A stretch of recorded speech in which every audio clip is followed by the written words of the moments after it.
This is me Aanchal Singh and आज हम आए अपने नए वीडियो के साथ free fall numericals.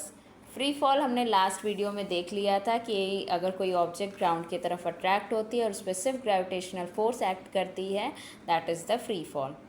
Free fall के न्यूमेरिकल सॉल्व करने के लिए हमें दो सिचुएशंस का नॉलेज होना चाहिए, one for upward direction and second is for downward direction. आज हम पढ़ने वाले हैं न्यूमेरिकल डाउनवर्ड डायरेक्शन के लिए। आपको मैंने ये बता चुका है कि डाउनवर्ड डायरेक्शन के समय कुछ चीज़ें हमें ध्यान देनी है। फॉर एग्ज़ाम्पल, इसमें जो इनिशियल वेलोसिटी होती है वो ज़ीरो होती है और जो एक्सेलरेशन होता है वो एक्सेलरेशन ड्यू टू ग्रेविटी से रिप्लेस किया जाता है, बट ये पॉजिटिव होता है क्योंकि वो डाउनवर्ड डायरेक्शन में गिर रहा है। तो हम न्यूमेरिकल स्टार्ट करने जा रहे हैं और हमारा क्वेश्चन है, an iron ball of mass 3 kg is release from a height of 125 metre. Mass 3 kg है और डिस्टेंस कितना है, 125 मीटर है। Falls freely to the ground, यानी डाउनवर्ड डायरेक्शन है, ग्राउंड पर गिरने की बात हो रही है। Assuming that the value of ji is 10 metre per second square. हमें जी की वैल्यू 10 है, ये जनरली सभी में 10 रहेगी, बट अगर डाउनवर्ड डायरेक्शन है तो जी की वैल्यू +10 होगी और अगर अपवर्ड डायरेक्शन है तो -10 होगी। अब ये हो गया जो गिवन इन्फॉर्मेशन है, मास है, डिस्टेंस है और वैल्यू है जी की।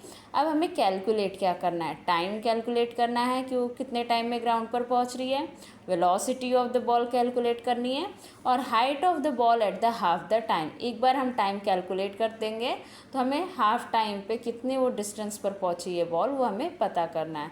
Let's start.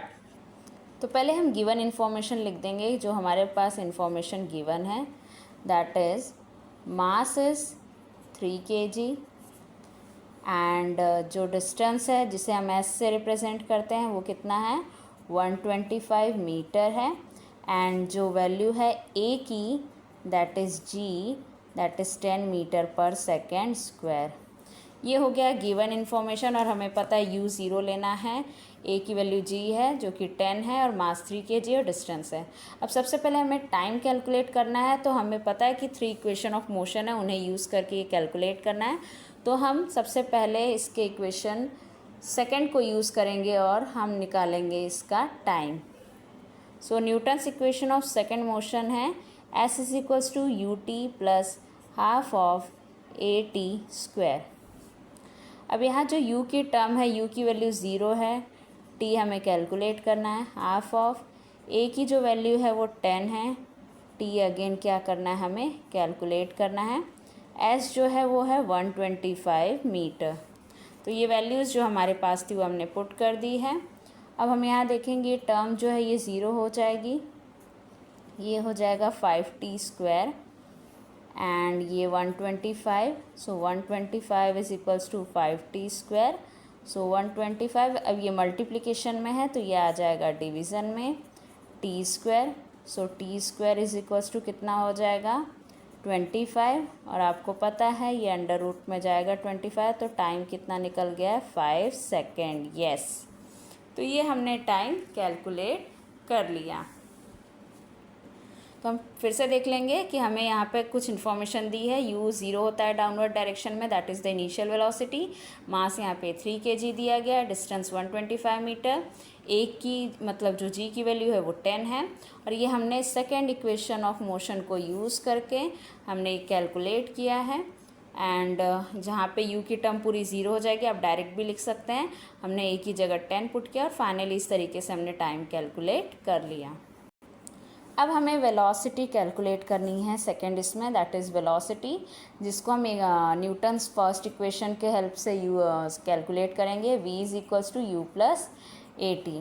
ओके, जो इन्फॉर्मेशन रहेगी उन्हीं के बेसिस पे हमें कैलकुलेट करना है। सो v हमें फाइंड आउट करना है, u आपको पता है ज़ीरो है, a की वैल्यू 10 है और t हमारा निकल चुका है 5। सो जो वेलोसिटी है वो कितनी निकल गई है, 50 मीटर पर सेकेंड। ये बहुत इजी था। सो इट्स इजी कि आप स्टार्टिंग में गिवन इन्फॉर्मेशन लिख दीजिए और न्यूटन्स के तीनों इक्वेशन ऑफ मोशन को यूज़ करके सॉल्व कर सकते। अब हमें थर्ड सिचुएशन में पता करना है कि जब टाइम हाफ हो जाएगा तब डिस्टेंस क्या होगा।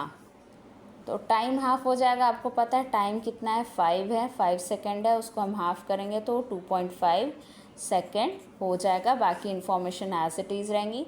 अगेन हम Newton second equation of motion use करेंगे, s is equals to u t plus half of a t square.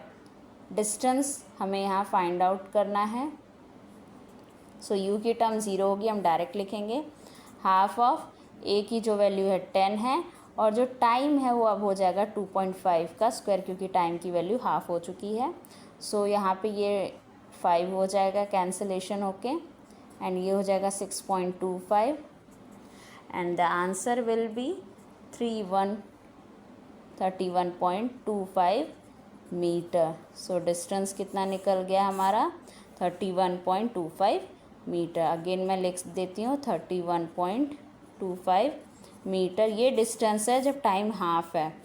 तो अब जो टोटल डिस्टेंस था उसमें से हम माइनस करेंगे 125 माइनस 31.25 मीटर, तो ये हो जाएगा हमारा 93.75 मीटर।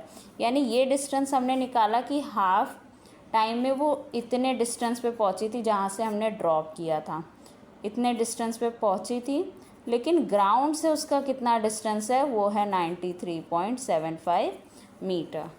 सो आई होप आपको ये क्लियर होगा। Thank you so much.